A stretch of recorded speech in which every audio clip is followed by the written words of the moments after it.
ಇಲ್ಲಿಗೆ ಸರಿಯಾಗಿ 15 ದಿನಗಳ ಹಿಂದೆ ನಾನೊಂದು ಸುದ್ದಿಯನ್ನು ಪ್ರಕಟ ಮಾಡಿದ್ದೆ ಸ್ನೇಹಿತರೆ. ಆ ಸಂದರ್ಭದಲ್ಲಿ ನೀವು ಯಾರು ಕೂಡ ಈ ಸುಳ್ಳು ಸುದ್ದಿ ಇರ್ಬೋದು, ಇದೆಲ್ಲ ಈ ಸರ್ಕಾರ ಅಸ್ತಿತ್ವಕ್ಕೆ ಬಂದ ದಿನದಿಂದಲೂ ಕೂಡ ಎಲ್ಲ ಮಾಧ್ಯಮಗಳು ಬಿತ್ತರಿಸ್ತಿದ್ದಾವೆ ಹಾಗೆ ಹೀಗೆ ಅಂತ ಕಮೆಂಟ್ಗಳನ್ನ ಮಾಡಿದ್ರಿ. ಈ 15 ದಿನಗಳ ಹಿಂದೆ ನಾನು ಸರಿಯಾಗಿ ಸರ್ಕಾರದ 70 ಶಾಸಕರು ಈಗಾಗಲೇ ಕಾಂಗ್ರೆಸ್ ಅನ್ನು ಬಿಡೋದಕ್ಕೆ ರೆಡಿಯಾಗಿದ್ದಾರೆ, ಆ ಮೂಲಕ 2 ಪ್ರಮುಖ ತಂಡಗಳನ್ನು ರಚನೆ ಮಾಡ್ಕೊಂಡಿದ್ದಾರೆ ಅಂತಕ್ಕಂಥ ಒಂದು ಸ್ಫೋಟಕ ಸುದ್ದಿಯನ್ನ ಪ್ರಕಟಗೊಳಿಸಿದ್ದೆ. ಈ ಸುದ್ದಿಯ ಒಂದು ವಿಚಾರವನ್ನ ನನ್ನ ವಿಡಿಯೋವನ್ನ ನೋಡಿದಂತಹ ಚನ್ನಗಿರಿಯ ಕಾಂಗ್ರೆಸ್ ಶಾಸಕರಾಗಿರ್ತಕ್ಕಂಥ ಶಿವಗಂಗಾ ಬಸವರಾಜ್ ಅವರು ಕೂಡ ಸ್ವತಃ ನನಗೆ ಫೋನ್ ಮಾಡಿ, ಯಾಕೆ ಈ ರೀತಿಯ ಸುಳ್ಳು ಸುದ್ದಿ ಎಲ್ಲ ಹಬ್ಬಿಸ್ತೀರಿ, ಯಾರು ಹೇಳಿದ್ರು ನಿಮಗೆ 70 ಜನ ಶಾಸಕರು ಕಾಂಗ್ರೆಸ್ ಅನ್ನ ಬಿಡ್ತಾರೆ ಅಂತಕ್ಕಂಥ ಮಾತನ್ನ ಕೇಳಿದ್ರು. ನಾನು ಅವರಿಗೆ ಸ್ಪಷ್ಟವಾದ ಒಂದು ಉತ್ತರವನ್ನು ಕೊಟ್ಟಿದ್ದೆ, ಸ್ಪಷ್ಟವಾದ ಒಂದು ಸುಳಿವನ್ನು ಕೊಡೋದ್ರ ಮೂಲಕ ಉತ್ತರವನ್ನು ಕೊಟ್ಟಿದ್ದೆ. ಇದೀಗ ಆ ಒಂದು ಸುದ್ದಿಯನ್ನ ಸತ್ಯ ಮಾಡ್ತಕ್ಕಂಥ ಒಂದು ಸ್ಫೋಟಕ ಬೆಳವಣಿಗೆ ಕಾಂಗ್ರೆಸ್ನ ಪಾಳ್ಯದಲ್ಲಿ ನಿನ್ನೆ ರಾತ್ರಿ ನಡೆದಿದೆ ಅಂತಕ್ಕಂಥ ಒಂದು ಸ್ಪಷ್ಟ ಮಾಹಿತಿಗಳು ಸಿಗ್ತಾ ಇದ್ದಾವೆ.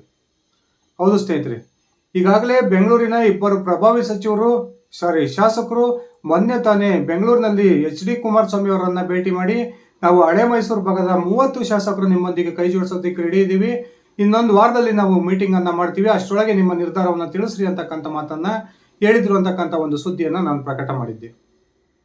ಅದಷ್ಟೇ ಅಲ್ಲದೆ ಅದೇ 2 ಶಾಸಕರು ಈ ಕುಮಾರಸ್ವಾಮಿ ಅವರಿಗೆ ಒಂದು ಮಾತನ್ನು ಹೇಳಿದ್ರು, ಸತೀಶ್ ಜಾರಕಿಹೊಳಿ ಅವರ ಜೊತೆ ಉತ್ತರ ಕರ್ನಾಟಕ ಭಾಗಕ್ಕೆ ಸೇರಿದ 40 ಶಾಸಕರು ಸಂಪರ್ಕದಲ್ಲಿದ್ದಾರೆ, ನೀವು ಸತೀಶ್ ಜಾರಕಿಹೊಳಿ ಅವರನ್ನ ಒಂದ್ಸರಿ ಮೀಟ್ ಮಾಡಿ ಅಂತಕ್ಕಂಥ ಒಂದು ಸಲಹೆಯನ್ನು ಕೂಡ ಕೊಟ್ಟಿದ್ರು.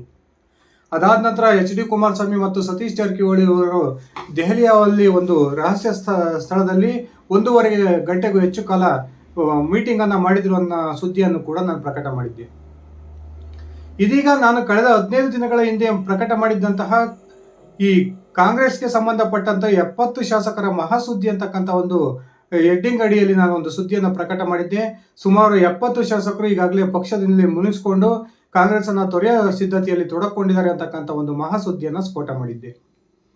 ಇದೀಗ ಆ ಸುದ್ದಿಗೆ ಇಂಬು ಕೊಡುವಂತಕ್ಕಂಥ ಒಂದು ಘಟನೆ ನಿನ್ನೆ ರಾತ್ರಿ ನಡೆದಿದ್ದು, ಬೆಂಗಳೂರಿನ ಖಾಸಗಿ ಹೋಟೆಲ್ ಒಂದರಲ್ಲಿ ಕಾಂಗ್ರೆಸ್ನ 70ಕ್ಕೂ ಹೆಚ್ಚು ಶಾಸಕರು ಒಂದು ಡಿನ್ನರ್ ಹೆಸರಿನಲ್ಲಿ ಸಭೆಯನ್ನು ಸೇರೋದ್ರ ಮೂಲಕ ಇದೀಗ ರಾಜ್ಯದ ಕಾಂಗ್ರೆಸ್ನಲ್ಲಿ ಅಲ್ಲೋಲ ಕಲ್ಲೋಲವನ್ನು ತಂದಿಟ್ಟಿದ್ದಾರೆ ಅಂತಕ್ಕಂಥ ಮಾತುಗಳು ಕೇಳಿ ಬರ್ತಾ ಇದ್ದಾವೆ. ಬನ್ನಿ ಸ್ನೇಹಿತರೆ, ನಿಜಕ್ಕೂ ಕೂಡ ನಿನ್ನೆ ರಾತ್ರಿ ಆ ಸಭೆ ಸೇರಿದಂತಹ ಕಾಂಗ್ರೆಸ್ನ 70 ಶಾಸಕರ ಉದ್ದೇಶ ಆದರೂ ಏನು, ಈ ದಿಢೀರ್ ಸಭೆಗೆ ಕಾರಣ ಆದರೂ ಏನು ತಿಳ್ಕೊಂಡು ಬರೋಣ. ಅದಕ್ಕಿಂತ ಮುಂಚೆ ನೀವು ನನ್ನ ಇಟಿಗೆ ಹೇಮಂತ್ ಯೂಟ್ಯೂಬ್ ಚಾನಲ್ಗೆ ಸಬ್ಸ್ಕ್ರೈಬ್ ಮಾಡ್ಕೊಂಡಿಲ್ಲ ಅಂದರೆ ದಯವಿಟ್ಟು ಸಬ್ಸ್ಕ್ರೈಬ್ ಮಾಡಿಕೊಂಡು ಬೆಲ್ ಬಟನ್ನ ಕ್ಲಿಕ್ ಮಾಡಿ. ನಾನು ಕೊಡ್ತಕ್ಕಂಥ ಮಾಹಿತಿ ನಿಮ್ಗೆ ಇಷ್ಟ ಆಗಿದ್ರೆ ಈ ವಿಡಿಯೋಗೆ ಲೈಕ್ ಮಾಡಿ, ಶೇರ್ ಮಾಡಿ, ಕಮೆಂಟ್ ಮಾಡಿ.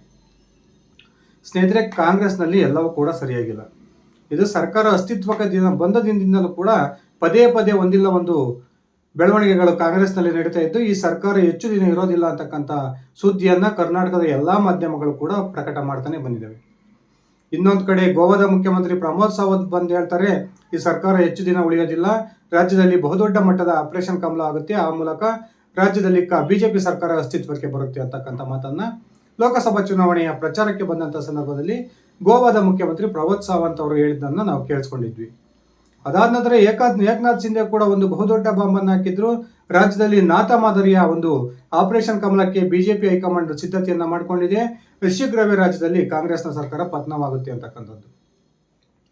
ಅದಾದ ನಂತರ ನಾನು 15 ದಿನದ ಹಿಂದಷ್ಟೇ ಒಂದು ಸ್ಪಷ್ಟ ಸುಳಿವನ್ನು ತೆಗೆದುಕೊಂಡಂತಹ ನಾನು ಒಂದು ಸುದ್ದಿಯನ್ನು ಪ್ರಕಟ ಮಾಡಿದ್ದೆ ಸ್ನೇಹಿತರೆ. ಇದು ಕರ್ನಾಟಕ ಕಾಂಗ್ರೆಸ್ನ 70 ಜನ ಶಾಸಕರಿಗೆ ಸಂಬಂಧಪಟ್ಟಂತಹ ಮಹಾಸುದ್ದಿ ಅಂತಕ್ಕಂಥ ಒಂದು ಟೈಟಲ್ ಅನ್ನು ಕೊಟ್ಟು ನಾನು ಸುದ್ದಿಯನ್ನು ಪ್ರಕಟ ಮಾಡಿದ್ದೆ. ಈಗ ಆ ಸುದ್ದಿಯನ್ನು ಪುಷ್ಟೀಕರಿಸ್ತಕ್ಕಂಥ ಒಂದು ಘಟನೆ ನಿನ್ನೆ ಬೆಂಗಳೂರಿನಲ್ಲಿ ನಡೆದಿದ್ದು, ಬೆಂಗಳೂರಿನ ಒಂದು ಖಾಸಗಿ ಹೋಟೆಲ್ನಲ್ಲಿ ಡಿನ್ನರ್ ಹೆಸರಿನಲ್ಲಿ ಕಾಂಗ್ರೆಸ್ನ 70ಕ್ಕೂ ಹೆಚ್ಚು ಶಾಸಕರು ಒಂದು ರಹಸ್ಯ ಸಭೆಯನ್ನ ಮಾಡಿದ್ದಾರೆ ಅಂತಕ್ಕಂಥ ಒಂದು ಸ್ಫೋಟಕ ಮಾಹಿತಿಗಳು ಬರ್ತಾ ಇದ್ದಾವೆ. ಈ ಶಾಸಕರು ಸಭೆ ಸೇರೋದಕ್ಕೂ ಕೂಡ ಅತ್ಯಂತ ಪ್ರಮುಖವಾದ ಒಂದು ಕಾರಣ ಇದೆ. ಆ ಕಾರಣಕ್ಕೆ ರಾಜ್ಯ ಸರ್ಕಾರದ ಹಗರಣಗಳೇ ಕಾರಣ. ಈಗಾಗಲೇ ಮೂಡ ಹಗರಣಕ್ಕೆ ಸಂಬಂಧಪಟ್ಟಂತೆ ಮುಖ್ಯಮಂತ್ರಿ ಸಿದ್ದರಾಮಯ್ಯನವರ ಕುಟುಂಬವೇ ನೇರವಾಗಿ ಭಾಗಿಯಾಗಿದೆ ಅಂತಕ್ಕಂಥ ಏನು ಮಾತುಗಳು ವಿಪಕ್ಷಗಳಿಂದ ಕೇಳಿ ಬರ್ತಾ ಇದ್ದಾವೆ. ಈ ಮೂಡ ಹಗರಣಕ್ಕೆ ಸಂಬಂಧಪಟ್ಟಂತೆ ಶೀಘ್ರದಲ್ಲಿಯೇ ರಾಜ್ಯಪಾಲರು ಈ ಸಿದ್ದರಾಮಯ್ಯನವರ ವಿರುದ್ಧ ಪ್ರಾಸಿಕ್ಯೂಷನ್ಗೆ ಅನುಮತಿಯನ್ನ ಕೊಡ್ತಾರೆ ಅಂತಕ್ಕಂಥ ಒಂದು ಸುಳಿವು ಇದೀಗ ಕಾಂಗ್ರೆಸ್ ಶಾಸಕರಿಗೆ ಸಿಕ್ಕಿದೆ. ಇನ್ನೊಂದು ಕಡೆ DK ಶಿವಕುಮಾರ್ ಕೂಡ ಈ ರೀತಿ ಇದಕ್ಕಿಂತ ಭಿನ್ನವಾದ ಒಂದು ಪರಿಸ್ಥಿತಿ ಏನಿಲ್ಲ.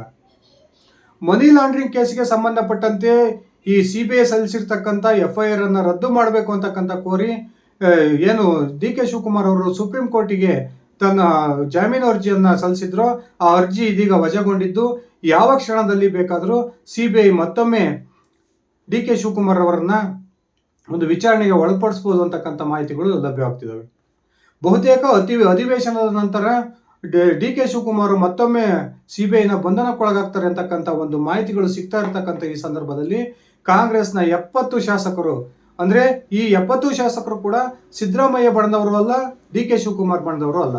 ಈ ಎರಡು ಬಣಗಳನ್ನು ಹೊರತುಪಡಿಸಿ ಪಕ್ಷನಿಷ್ಠ ಬಣ ಅಂತ ಏನಿದೆ, ಈ ಪಕ್ಷನಿಷ್ಠ ಬಣದ 70 ಶಾಸಕರು ನಿನ್ನೆ ರಾತ್ರಿ ಒಂದು ರಾತ್ರಿಯ ಊಟದ ನೆಪದಲ್ಲಿ ಒಂದು ಖಾಸಗಿ ಹೋಟೆಲ್ನಲ್ಲಿ ಸಭೆ ಸೇರೋದ್ರ ಮೂಲಕ ಮುಂದಿನ ರಾಜಕೀಯದ ಭವಿಷ್ಯದ ಬಗ್ಗೆ ಚರ್ಚೆಯನ್ನ ಮಾಡಿದ್ದಾರೆ ಅಂತಕ್ಕಂಥ ಒಂದು ಸ್ಪಷ್ಟ ಮಾಹಿತಿಗಳು ಸಿಗ್ತಾ ಇದಾವೆ. ಒಂದು ವೇಳೆ ರಾಜ್ಯಪಾಲರು ಸಿದ್ದರಾಮಯ್ಯನವರ ವಿರುದ್ಧ ಪ್ರಾಸಿಕ್ಯೂಷನ್ಗೆ ಅನುಮತಿಯನ್ನ ಕೊಟ್ಟು ಸಿದ್ದರಾಮಯ್ಯನವರು ಏನಾದರೂ ತನ್ನ ಮುಖ್ಯಮಂತ್ರಿ ಸ್ಥಾನಕ್ಕೆ ರಾಜೀನಾಮೆಯನ್ನ ಕೊಡ್ತಕ್ಕಂಥ ಸಂದರ್ಭ ಬಂದ್ರೆ, ಇನ್ನೊಂದು ಕಡೆ CBI ಮತ್ತೊಮ್ಮೆ ಡಿ ಕೆ ಶಿವಕುಮಾರ್ ಅವರನ್ನ ಲಾಕ್ ಮಾಡತಕ್ಕಂಥ ಸಂದರ್ಭ ಬಂದ್ರೆ ಈ ಇಬ್ಬರು ನಾಯಕರ ರಾಜಕೀಯ ಭವಿಷ್ಯ ಬಹುತೇಕ ಅಂತ್ಯವಾಗುತ್ತೆ ಅಂತಕ್ಕಂಥದ್ದು ಈ 70 ಶಾಸಕರ ಒಂದು ವಾದ. ಆ ಕಾರಣಕ್ಕೆ ಈ ಇಬ್ಬರು ನಾಯಕರು ಒಂದು ವೇಳೆ ಅಧಿಕಾರದಿಂದ ಕೆಳಗಿಳಿದ್ರೆ ಮುಂದಿನ ನಡೆ ಏನು ಅಂತಕ್ಕಂಥದ್ದನ್ನ ತೀರ್ಮಾನ ಮಾಡೋದಕ್ಕೋಸ್ಕರ ಈ 70 ಶಾಸಕರು ಒಂದು ಕಡೆ ಸಭೆಯನ್ನ ಸೇರಿ ಈಗಾಗಲೇ ಆ ಸಭೆಯಲ್ಲಿ ಅನೇಕ ವಿಷಯಗಳನ್ನ ಚರ್ಚೆ ಮಾಡಿದ್ದಾರೆ ಅಂತಕ್ಕಂಥ ಒಂದು ಸ್ಪಷ್ಟ ಮಾಹಿತಿಗಳು ಸಿಗ್ತಾ ಇದಾವೆ. ಸ್ನೇಹಿತರೆ, ಈ ಸಭೆಯ ನೇತೃತ್ವವನ್ನು ಯಾರು ವಹಿಸಿದ್ರು, ಯಾರೆಲ್ಲ ಶಾಸಕರು ಭಾಗವಹಿಸಿದ್ರು ಅಂತಕ್ಕಂಥದ್ದು ಇನ್ನೂ ಕೂಡ ರಹಸ್ಯವಾಗಿದ್ರು ಕೂಡ ನಿನ್ನೆ ರಾತ್ರಿ 70 ಶಾಸಕರು ಒಂದು ಕಡೆ ಮೀಟಿಂಗ್ ಅನ್ನು ಮಾಡಿರ್ತಕ್ಕಂಥದ್ದಂತೂ ಸ್ಪಷ್ಟ. ಈ ಕಾರಣಕ್ಕೆ ಕರ್ನಾಟಕ ಕಾಂಗ್ರೆಸ್ ಸರ್ಕಾರದ ಬುಡ ಅಗಲಾಡ್ತಾ ಇದೆ ಅಂತಕ್ಕಂಥ ಒಂದು ಸ್ಪಷ್ಟ ಮಾಹಿತಿಗಳು ಸಿಗ್ತಾ ಇದ್ದು, ಶೀಘ್ರದಲ್ಲಿಯೇ ಒಂದು ವೇಳೆ ಕಾನೂನಿನ ಕುಣಿಕೆ ಮುಖ್ಯಮಂತ್ರಿ ಮತ್ತು ಉಪಮುಖ್ಯಮಂತ್ರಿಗೆ ಬಿಗಿಯಾಗಿದ್ದೇ ಆದ್ರೆ ಆ ಸಂದರ್ಭದಲ್ಲಿ ರಾಜ್ಯದ ಕಾಂಗ್ರೆಸ್ ಸರ್ಕಾರ ಬಹುತೇಕ ಪತನ ಆಗುತ್ತೆ ಅಂತಕ್ಕಂಥ ಮಾತುಗಳು ಕೂಡ ಕೇಳಿ ಬರ್ತದವೆ. ಈಗಾಗಲೇ ಒಂದ್ ಕಡೆ ಮಹಾರಾಷ್ಟ್ರ ಮಾದರಿಯಲ್ಲಿ ಸರ್ಕಾರವನ್ನ ಕೆಡವಿ ಆ ಮೂಲಕ ರಾಜ್ಯದಲ್ಲಿ ಬಿಜೆಪಿ ಜೆಡಿಎಸ್ ನೇತೃತ್ವದ ಮೈತ್ರಿ ಸರ್ಕಾರವನ್ನು ಅಧಿಕಾರಕ್ಕೆ ತರಬೇಕು ಅಂತಕ್ಕಂಥ ಪ್ರಯತ್ನಕ್ಕೆ ಕೇಂದ್ರ ಸಚಿವ HD ಕುಮಾರಸ್ವಾಮಿ ರಾಷ್ಟ್ರೀಯ ಬಿಜೆಪಿ ನಾಯಕರ ಜೊತೆ ಹೊಂದಾಣಿಕೆಯನ್ನ ಮಾಡಿಕೊಂಡು ಈಗಾಗಲೇ ಆ ಪ್ರಯತ್ನಕ್ಕೆ ಕೈ ಹಾಕಿರ್ತಕ್ಕಂಥ ಈ ಸಂದರ್ಭದಲ್ಲಿ ನಿನ್ನೆ ರಾತ್ರಿ ಕಾಂಗ್ರೆಸ್ನಲ್ಲಿ ನಡೆದಿರ್ತಕ್ಕಂಥ ಈ ರಹಸ್ಯ ಸಭೆ ಅನೇಕ ಊಹಾಪೋಹಗಳಿಗೆ ಕಾರಣವಾಗಿದೆ. ನಿಜಕ್ಕೂ ಕೂಡ ನಿನ್ನೆ ನಡೆದಿರ್ತಕ್ಕಂಥ ಸಭೆ ಕಾಂಗ್ರೆಸ್ನಲ್ಲಿ ಒಂದು ಬಹುದೊಡ್ಡ ಮಟ್ಟದ ಕಂಪನವನ್ನು ಸೃಷ್ಟಿ ಮಾಡಿದೆ ಅಂತಕ್ಕಂಥ ಮಾತುಗಳು ಕೂಡ ಕೇಳಿ ಬರ್ತದವೆ. ಸ್ನೇಹಿತರೆ, ಈ ಸಭೆ ಮತ್ತೆ ಇನ್ನೊಮ್ಮೆ ಸೇರಿದ್ದೇ ಆದ್ರೆ ಅದು ಕಾಂಗ್ರೆಸ್ ಸರ್ಕಾರದ ಬುಡಕ್ಕೆ ಎಳುನೀರು ಬಿಡುತ್ತೆ ಅಂತಕ್ಕಂಥ ಮಾತುಗಳು ಕೂಡ ಕೇಳಿ ಬರ್ತದವೆ. ಈಗಾಗಲೇ ಎರಡೂ ಬಣದಲ್ಲಿ ಗುರುತಿಸಿಕೊಳ್ಳದೆ ಇರತಕ್ಕಂಥ ಕಾಂಗ್ರೆಸ್ನ ಸುಮಾರು 70 ಶಾಸಕರು ನಡೆಸಿರ್ತಕ್ಕಂಥ ಈ ಸಭೆಗೆ ಅತ್ಯಂತ ಮಹತ್ವ ಬಂದಿದೆ ಅಂತಕ್ಕಂಥ ಒಂದು ಚರ್ಚೆಗಳು ಕೂಡ ರಾಜಕೀಯ ವಲಯದಲ್ಲಿ ನಡೀತಾ ಇದ್ದಾವೆ. ಯಾಕಂದ್ರೆ ಮುಖ್ಯಮಂತ್ರಿ ಸಿದ್ದರಾಮಯ್ಯನವ್ರನ್ನ ಸಮರ್ಥಿಸಿಕೊಳ್ತಕ್ಕಂಥ ಅನೇಕ ಶಾಸಕರು ರಾಜ್ಯ ಕಾಂಗ್ರೆಸ್ನಲ್ಲಿದ್ದಾರೆ. ಇನ್ನೊಂದು ಕಡೆ KPCC ಅಧ್ಯಕ್ಷ ಉಪಮುಖ್ಯಮಂತ್ರಿ ಡಿ ಕೆ ಶಿವಕುಮಾರ್ ಅವರನ್ನ ಸಮರ್ಥಿಸಿಕೊಳ್ತಕ್ಕಂಥ ಕೆಲವಾರು ಶಾಸಕರು ಕಾಂಗ್ರೆಸ್ನಲ್ಲಿದ್ದಾರೆ. ಈ ಎರಡೂ ಬಣಗಳನ್ನ ಹೊರತುಪಡಿಸಿ ರಾಜ್ಯದ ಕಾಂಗ್ರೆಸ್ನಲ್ಲಿ ಮತ್ತೊಂದು ಬಣ ಹುಟ್ಕೊಂಡಿರ್ತಕ್ಕಂಥದ್ದು ಇದೀಗ ಕಾಂಗ್ರೆಸ್ ಸರ್ಕಾರದ ಬುಡವನ್ನ ಅಗಲಾಡಿಸ್ತಾ ಇದೆ ಅಂತಕ್ಕಂಥ ಒಂದು ಮಾತುಗಳು ಕೇಳಿ ಬರ್ತಾ ಇದಾವೆ. ಸ್ನೇಹಿತರೆ, ನಾನು ಈ ಮೊದಲನೇ ಕೊಟ್ಟಿದ್ದಂತಹ ಸುದ್ದಿ ಬಹುತೇಕ ಈಗ ಸತ್ಯವಾಗ್ತಕ್ಕಂಥ ಕಾಲ ಬಂದಿದೆ ಅಂತಕ್ಕಂಥ ಮಾಹಿತಿಗಳು ಬರ್ತಾ ಇದ್ದು, ನಮ್ಮ ಸುದ್ದಿಯನ್ನ ಕುಹಕವಾಡಿದ್ದಂತಹ ಯಾರು ಕಾಮೆಂಟ್ ಮಾಡಿದಂತಹ ಎಲ್ಲರಿಗೂ ಕೂಡ ಇದು ತಕ್ಕ ಉತ್ತರ ಆಗಿದೆ ಅಂತಕ್ಕಂಥ ಒಂದು ಮಾತನ್ನು ಹೇಳೋದಕ್ಕೆ ನಾನು ಇಷ್ಟಪಡ್ತೀನಿ. ಸ್ನೇಹಿತರೆ, ರಾಜ್ಯದ ಕಾಂಗ್ರೆಸ್ನಲ್ಲಿ ಎಲ್ಲವೂ ಕೂಡ ಸರಿಯಾಗಿಲ್ಲ. ರಾಜ್ಯದ ಕಾಂಗ್ರೆಸ್ ಸರ್ಕಾರ ಹಗರಣಗಳಲ್ಲಿ ಮುಳುಗಿದ್ದು ಶೀಘ್ರದಲ್ಲಿ ಪತನವಾಗುತ್ತೆ ಅಂತಕ್ಕಂಥ ಮಾತುಗಳನ್ನ ಬಿಜೆಪಿ JDS ನಾಯಕರು ಹೇಳ್ತಿರ್ತಕ್ಕಂಥ ಈ ಸಂದರ್ಭದಲ್ಲಿ ನಿನ್ನೆ ರಾತ್ರಿ ಈ ಬೆಂಗಳೂರಿನ ಖಾಸಗಿ ಹೋಟೆಲ್ ಒಂದರಲ್ಲಿ ನಡೆದಿರ್ತಕ್ಕಂಥ ಈ ಒಂದು ರಹಸ್ಯ ಸಭೆ ಅನೇಕ ಒಂದು ವಿಷಯಗಳಿಗೆ ಚರ್ಚೆಗೆ ಕಾರಣವಾಗಿದೆ. ನಿಮ್ಮ ಅಭಿಪ್ರಾಯದ ಪ್ರಕಾರ ನಿನ್ನೆ ರಾತ್ರಿ ನಡೆದಂಥ ಈ ಸಭೆ ನಿಜಕ್ಕೂ ಕೂಡ ಕಾಂಗ್ರೆಸ್ ಸರ್ಕಾರದ ಅಸ್ತಿತ್ವಕ್ಕೆ ಮುಳುವಾಗುತ್ತಾ ಅಥವಾ ಕೇವಲ ಊಟಕ್ಕಾಗಿಯೇ ಈ ಎಲ್ಲ ಶಾಸಕರು ಸಭೆ ಸೇರಿದಾರ?